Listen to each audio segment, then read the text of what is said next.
Bonjour tout le monde, j'espère que vous allez bien et que les cours précédents vous ont été très utiles. Nous allons maintenant passer au 9e cours. Juste un petit rappel, comme je fais d'habitude, des lettres précédentes. Nous avons commencé par la première lettre de l'alphabet et nous en avons fait 5. La première lettre, c'était la Hamza. Rappelez-vous de cette Hamza qui est une lettre un petit peu particulière. Déjà au niveau sonore, elle se prononce E, comme une attaque vocalique, comme le hockey. Et son écriture, donc, elle a plusieurs supports. Donc la Hamza, que je vais vous réécrire ici. L'abus de bien ne nuit pas, comme on dit. La Hamza s'écrit soit comme ça, soit sur ce support, elle se prononce E, soit sur la ligne, toute seule, soit sur en bas, et là elle se prononcera I, cas particulier. Elle peut être sur le waouh, elle se prononcera E, bien sûr. Sur ce symbole, elle se prononcera E.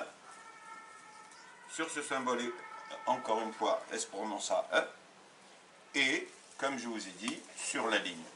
Et je vous ai aussi dit que la Hamza est incluse dans le mad. Le mad qui s'écrit comme ça et qui est l'association de la Hamza sur ce support suivi d'un alif. Donc voici toutes les formes de la Hamza, regardez. Et là, elle est incluse dans le mad. Donc, c'est une lettre, la première lettre de l'alphabet, elle se prononce E. Très souvent, elle n'est pas mentionnée, je ne sais pas pourquoi, bref, les gens commencent par le alif quand ils récitent l'alphabet, mais je n'ai jamais compris pourquoi, personnellement, la Hamza n'est pas mentionnée. Deuxième lettre de l'alphabet, c'est le alif. Le alif s'écrit comme ça, et il se prononce A, longue voyelle, et il a une variante finale, lorsqu'il est à la fin, en général, il s'écrit comme ça. Donc, il y a deux alifs. Celle-ci s'appelle, mais accessoirement, alif mamdouda, et celle-ci s'appelle alif maqsoura, mais peu importe, les deux sont des alifs. Même si vous ne retenez pas le mot alif mamdouda et alif maqsoura. L'essentiel, c'est de savoir que les deux sont des alifs. Celle-ci, en général, au milieu, celle-ci, à la fin. Il arrive que ce alif soit également écrit à la fin, comme dans le nom de pays, comme Firenze, ça se termine avec celle-ci. Donc c'est un cas particulier. Les autres pays aussi, Allemagne, Italie, et ainsi de suite. Donc alif. Rappelez-vous, je vous ai dit qu'il y avait des lettres qu'on appelle des lettres orphelines, qui ne s'attachaient pas avec ce qui suit. Je dis qu'il y a 6 lettres, donc, qui ne s'attachent pas avec ce qui suit. Je ne parle pas de celles qui s'attachent avec ceux qui précèdent, puisque toutes les lettres arabes s'attachent avec ceux qui précèdent. Les lettres qui précèdent. Par contre, les lettres qui suivent, il y en a 6 qui ne s'attachent pas. Le alif, ce alif en fait partie. Je ne parle pas de ce alif, vu qu'il est à la fin. Deuxième lettre de l'alphabet, c'est le ba. Voilà, le ba a un point en bas.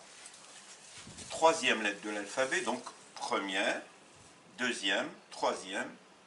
Quatrième lettre de l'alphabet, c'est la lettre ta. C'est le T français, ta. Cinquième lettre de l'alphabet, c'est le tha. Donc le tha est ce qu'on appelle une interdentale, ça veut dire bout de langue entre les dents, et c'est le son du tha de thank you. C'est le tha. Donc je vais vous donner un mot pour chaque lettre. Pour chaque lettre, je vais vous donner un mot.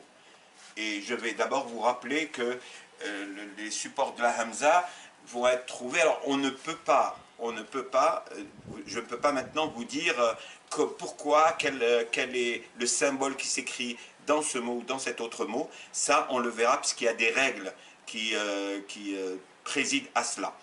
Par contre, je vais vous donner un mot pour chacune de ces formes. On va commencer par la Hamza. Alors, par exemple, on a pris le mim, la lettre M que vous n'avez pas encore fait, le alif, ma, et la Hamza. Ça nous donne ma, c'est de l'eau. Et si vous le mettez à la forme définie, ça donnera al-ma. Donc, Hamza. On va prendre maintenant la Hamza avec ce support.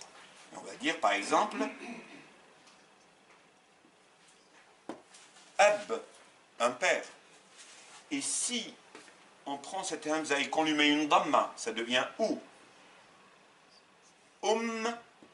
C'est une mère.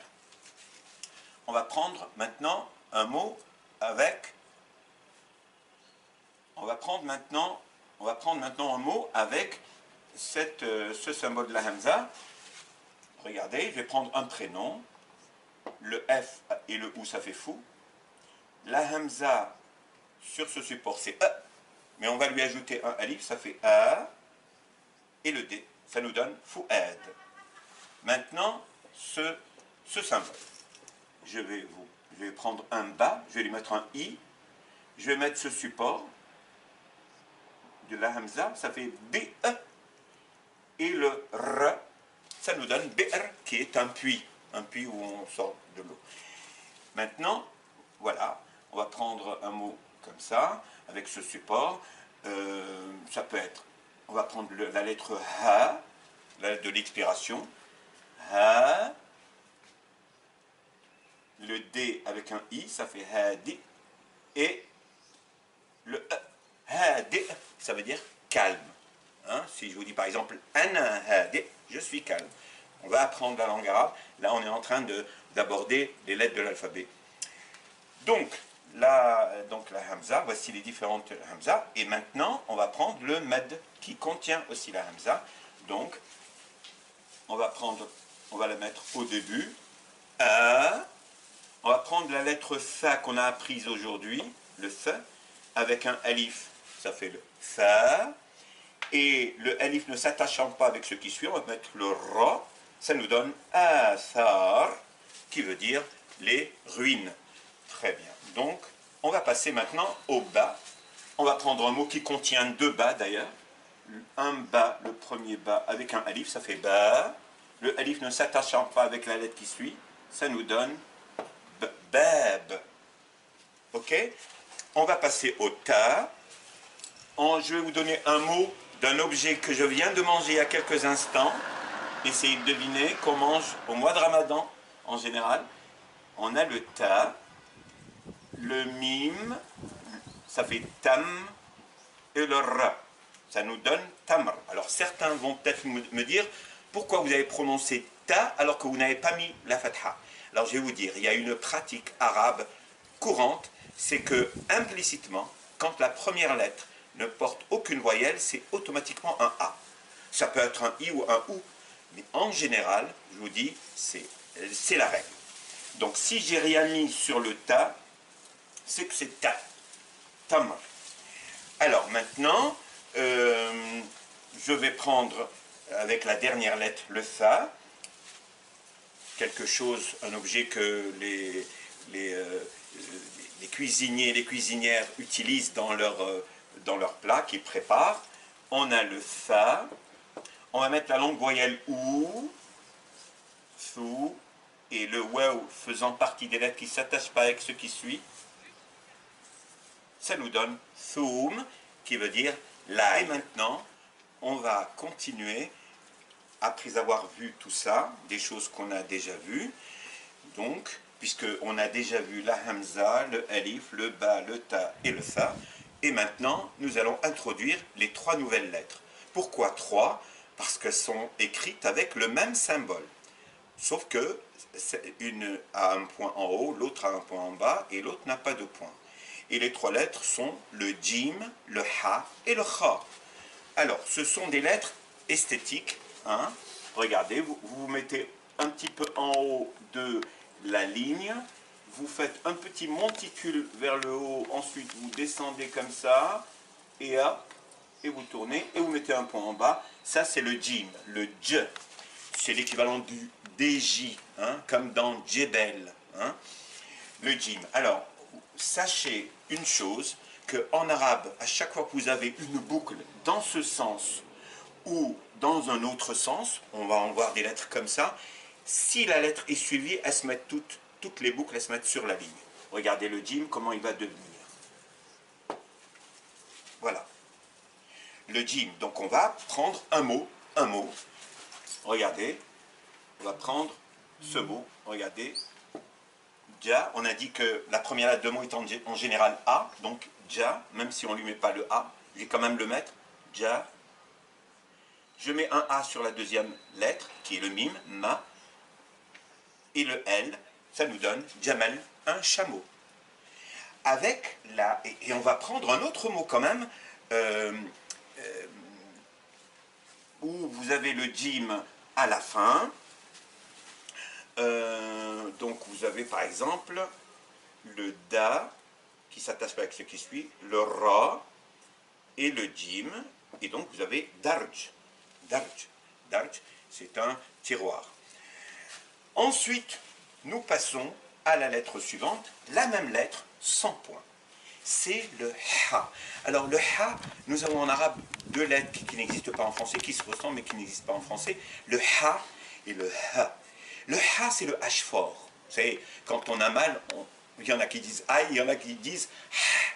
Voilà, donc c'est le ha, le h fort, qui fait mal quand même ici quand on insiste. Le ha. Le ha, eh ben, c'est le jim sans point. Donc je vais l'écrire de la même manière.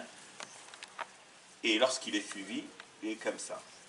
Et bien sûr, à ne pas confondre avec l'autre lettre qu'on n'a pas encore fait, qui s'écrit comme ça, regardez, comme un arrobase. C'est le ha, le h de l'expiration. Quand vous expirez de l'air, vous faites ha, ha, qui n'est pas la même que ha. Donc, ha, ha.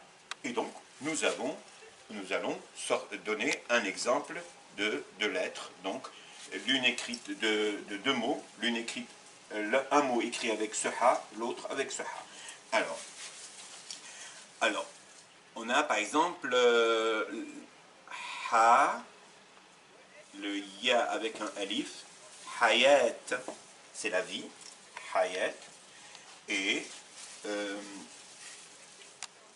un autre mot où le ha est à la fin, le ra, qui s'attache pas avec ce qui suit, alif, ça fait ra, qui aussi ne s'attache pas avec ce qui suit, ha, c'est le verbe partir, rah, ça veut dire il est parti, rah.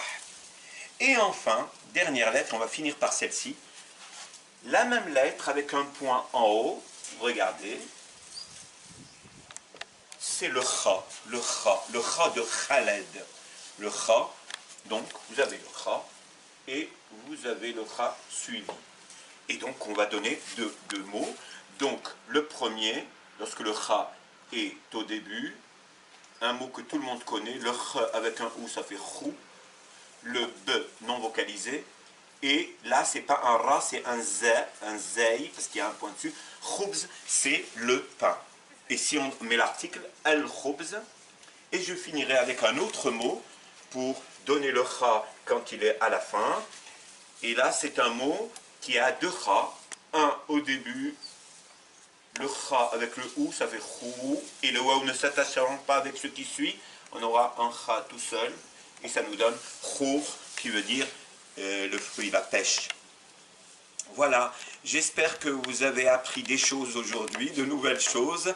Je vous remercie de m'avoir suivi, et surtout, si vous appréciez, abonnez-vous et likez à ma chaîne. Je vous remercie beaucoup, et je vous dis à très bientôt.